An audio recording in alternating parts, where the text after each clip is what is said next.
Kami na namin natututuhan dito kay Chef. Magtatayo na nga kami ng restaurant bukas eh. May nagtatanong ako, may restaurant ka daw? No, actually po, with my line of work, pag nasa academe po kayo, you don't have any more time to, pero it's all in the plan.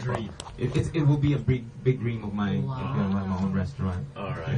Ikaw ba, pag kumakain, pagtikim mo ng kinain mo sa ibang mga restaurant, alam mo na kung ano mga ingredients? More often than not po. Kasi po dito sa Pilipinas, yung diversity or yung depth ng medyo hindi pa po ganun kalalim. Now, for example po, kangkong tastes like kangkong here. Pero pagka sa ibang bansa, if you ask for one lettuce, they'll give you 14 different types of lettuces. Ganon? Ganon karami. It's For cheese, 350 types. Kaya yun po, it's lovely. Ang galing-galing naman ng guest nyo. Hindi ko tuloy masundan na nagluluto pa naman ako. Yung kangkong, ayan. Ito na naman yung mga galing kangkong. Kangkong, Ayan, yung leaves, At saka iniwalay mo yung kung gusto nyo pong tama yung proseso ng pagkakaluto nyo. Kasi po, the leaves, okay, yun po ang unang maluluto before yung stalk kasi po mas makapal yung stalk. So, what I do is I separate them. Yung stalk you blanch them longer. Tapos yung leaves, you blanch them a little bit quicker.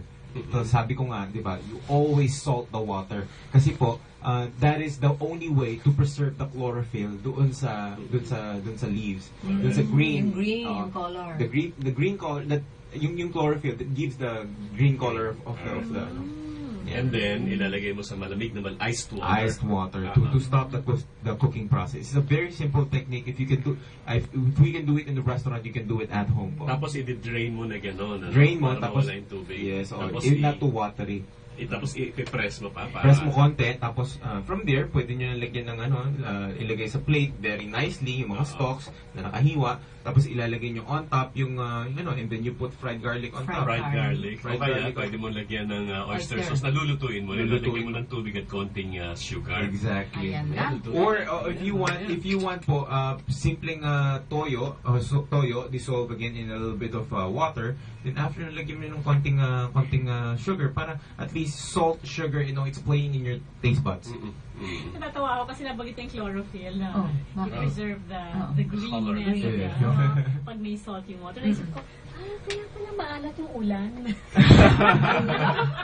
Kailangan ng halaman.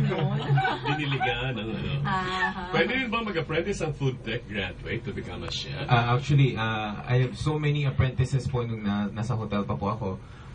Yung mga engineers, yung mga architects ng mga walang no jobs during those times, nag-apprentice po sa hotels at ina-accept naman nila. It all depends on the hotel and it all depends on the person kung kakayanin niya o hindi. Kasi po, ang nakikita lang sa labas is just the glitz and the glamour of becoming a chef. Now, sabi ko nga from the very start of the program, you have to be very focused.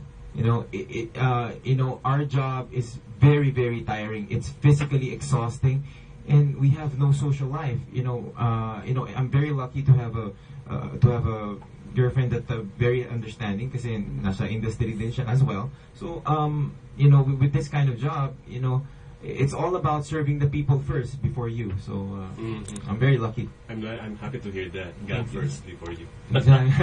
Yung po bang lechong kawali, hindi magtatalsika ng oil? Maraming beses na po ako natuklapan ng mukha. Natuklap mukha ko, saka may people na allergic po sa patis. Kasi madumi daw po ang patis.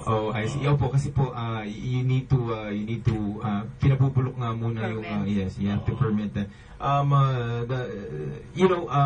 Pag galing po siya after, sabi ko nga, pag galing po siya sa kawali, doon sa kumukulong tubig, huwag niyo pong ilubog agad at sasabog talaga yon. So what you have to do, you have to dry it with the top. Kung nagmamadali po kayo, towel, okay? Paper towel, or kung may oras kayo, you leave it muna, you let it dry. Okay. And then that is the time, huwag niyo po munang, do not put it skin side down, kasi po kasi luto na yan eh. Okay. All you want is to be crispy. All you want it to be crispy. So, uno muna yung laman, and then, tsaka nyo siya baliktarin. And then, you have para mabantayan nyo yung skin. Because, what is the essence of having a crispy, kung walang skin, diba? That's all the flavor is right there. So, yun po. Actually, kahit sa pagpiprito yata ng isda, para wag siyang dumikit, kailangan mainit na mainit. Mainit na mainit. Oo. Ang husband ko mataas ang bad cholesterol. Ano po ba pwedeng ihain sa kanya? Pagiging nurse mo. Okay. Ang pinakamaganda po nitong gamitin nyo, if you really can't avoid using oil, or any other, yung mga butter or you use olive oil. For me, it's the best. Extra virgin olive oil.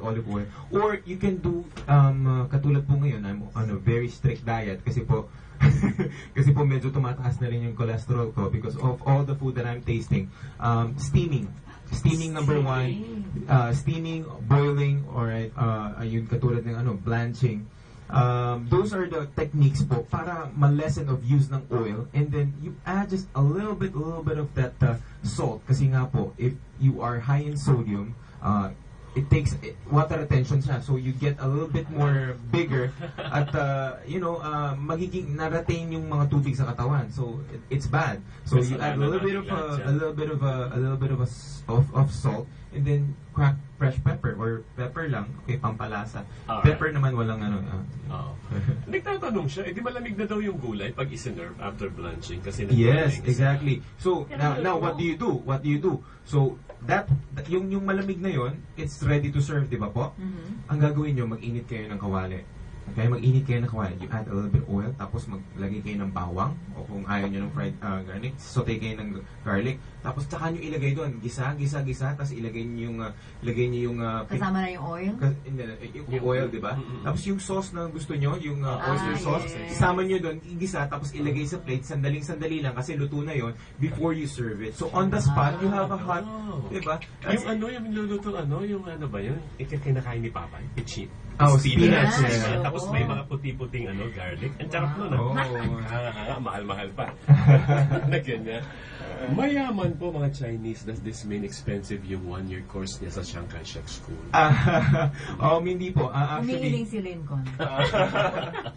Actually, it's very affordable po. Kami po almost pinaka-affordable. Kasi nga po, I was trained in De La Salle University College of St. Pinel.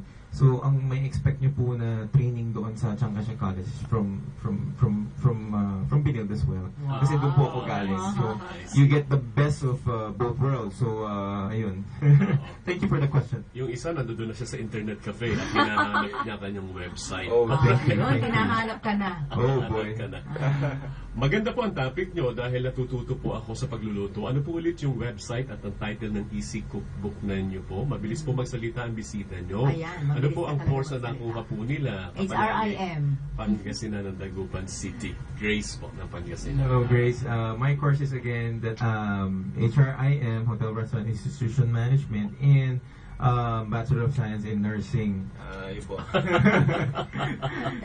Pag na-combine mo yung dalawa, you'll be unstoppable. No, I'm kidding. Pero ang sabi nila, yes, sir. Dapat nagdagan mo ng maraming pag-ibig habang nagluluto. Yes. Maraming pagmamahal.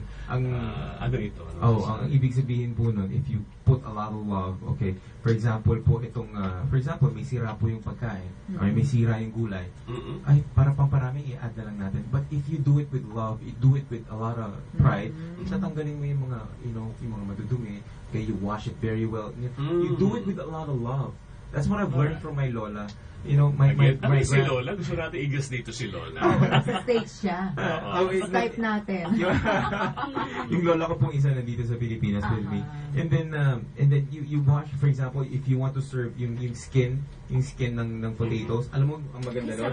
Oh my God, you parboil it. Ibig sabihin ng parboil it, you don't boil it not that much. Huwag mong lulutuin sa pagboboil. So parboil it, half cook lang, kunin mo yon, slice it in half, tapos tanggalin mo yung laman.